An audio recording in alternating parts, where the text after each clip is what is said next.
வாழ்க வையகம், வாழ்க வையகம், வாழ்க வளமுடன். அருள் தந்தை அவர்கள் அருளிய வாழ்க்கை மலர்கள் என்ற நூலிலிருந்து இன்றைய சிந்தனை. மௌன காலம்.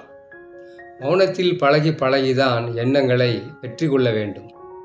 மௌனத்தில் கிடைக்கக்கூடிய நல்ல எண்ணங்கள், முன் செய்த நல்ல செயல்களின் பதிவுகள் எல்லாவற்றையும் குறிப்பெடுத்து கொண்டு அவற்றை செயல்படுத்தி விட்டோமானால் வாழ்க்கையில் மேம்பாடு வரும். இவைகளை எல்லாம் நீங்கள் அனுபவத்தில் பார்க்கலாம். நாம் பேசிக்கொண்டிருக்கும் போது உணர்ச்சி வயப்பட்ட நிலையில் இருக்கின்றோம். நமக்கு யார் யாருடைய கருத்துக்கள் வான்காந்தத்திலிருந்து வரும் என்றால் உணர்ச்சி வயப்பட்ட நிலையில் உள்ளவர்களின் கருத்துத்தான் வரும். அவை நமது மூளையோடு சேர்ந்து நமது எண்ணங்களாக வரும். ஆனால் மௌனத்தில் மனம் பேரமைதி நிலைக்கு வந்தால் அமைதியாக இருந்து ஆராய்ச்சி செய்து இறைநிலையை உணர்ந்து அதனோடு தொடர்பு கொண்டால் அந்த நிலையை உணர்ந்த பெரும் மகான்கள் அவர்களுடைய ஆற்றல்கள் எண்ணங்கள் எல்லாம் நம்முடைய எண்ணங்களாக வரும். அதையெல்லாம் அனுபவித்து பார்க்கலாம். அப்படி அனுபவித்து பார்ப்பதற்கு ஏற்ற காலம்தான் மௌன காலம். எவ்வளவு காலம் மௌனம் மேற்கொள்ளலாம்? நீங்கள் ஒரு நாள் மௌனம் இருக்கலாம், 2 நாளும் இருக்கலாம். ஆனால் அந்த மௌன காலத்தில் கிடைத்த பயன்களை நினைவில் பதிய வைத்து கொள்ளுங்கள். வாழ்க்கையில் அவற்றை பயன்படுத்தி கொள்ளவும் வேண்டும். போக போக 1 மணி நேரம் மௌனம் இருந்தால் கூட போதும். ஆனாலும் அந்த 1 மணி நேரமும் வெற்றி அளிப்பதாக இருக்கும். இங்கேயும் அங்கேயும் மனதை ஓட விடாது வைத்து இருக்க முடியும். அப்படி செய்து பழகிவிட்டோம் என்று வைத்துக் கொள்ளுங்கள்.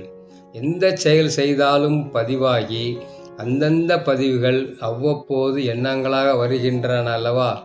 அதே போல மௌன காலத்தில் நீங்கள் இறைநிலையில் இருந்து ஏற்படுத்தி கொண்ட மௌனப்பதிவும் சாதாரண காலங்களில் கூட மேலே வந்து அவ்வப்போது அமைதி நிலைக்கு உங்கள் மனதை அழைத்து செல்லும். அருள் தந்தை சாமி சொல்கிற முக்கியமான சுருக்கமான விஷயம் என்னென்னா, அதாவது மனம் பிரபஞ்சத்தில் எல்லாருடைய எண்ண அலைகளும் இருக்குது. வாழ்ந்தவர்கள், முன்னாடி வாழ்ந்த மகான்கள், அறிஞர்கள், நல்லவர்கள், கெட்டவர்கள் எல்லாருடைய எண்ணங்களும் இருக்குது. ஆனால் ஒவ்வொன்றுக்குள்ள மன அலைச்சூழல் வேறு, ஃப்ரீக்குவன்சி வேறு. அப்போது எல்லாமே நமக்குள்ளே மோதும்.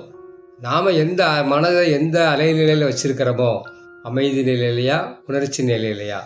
அமைதி நிலையில் வைத்திருந்தால் நல்ல ஞானிகள் அறிஞருடைய எண்ணங்கள் நமக்குள் வந்து பிரதிபலிக்கும்.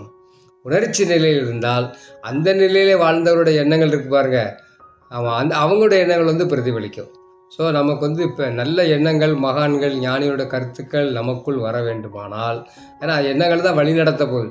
அவ்வாறு வருவதற்கு நாம் என்ன செய்யணுங்க? நம்முடைய மனதை எப்பொழுதும் அமைதியாக வைத்திருக்க பழகிக்கொள்ள வேண்டும். அதுக்கு மௌனம் வந்து ஒரு சிறந்த சாதனை. ஏன்னா பேசும்போதே மனதுக்கு அலைச்சூழல் கூடியது. அதான் பேசினா அதை பற்றி சிந்திச்சா தான் பேசவே முடியும். இப்போ பேசுறதுனால உள்ள அலைச்சூழல் வேறு, அதை பற்றி நினைப்பதனால் உள்ள அலைச்சூழல். அப்போ மொத்தத்தில் மனசுக்கு வந்து ஃப்ரீக்குவன்சி அதிகமாயிடும்.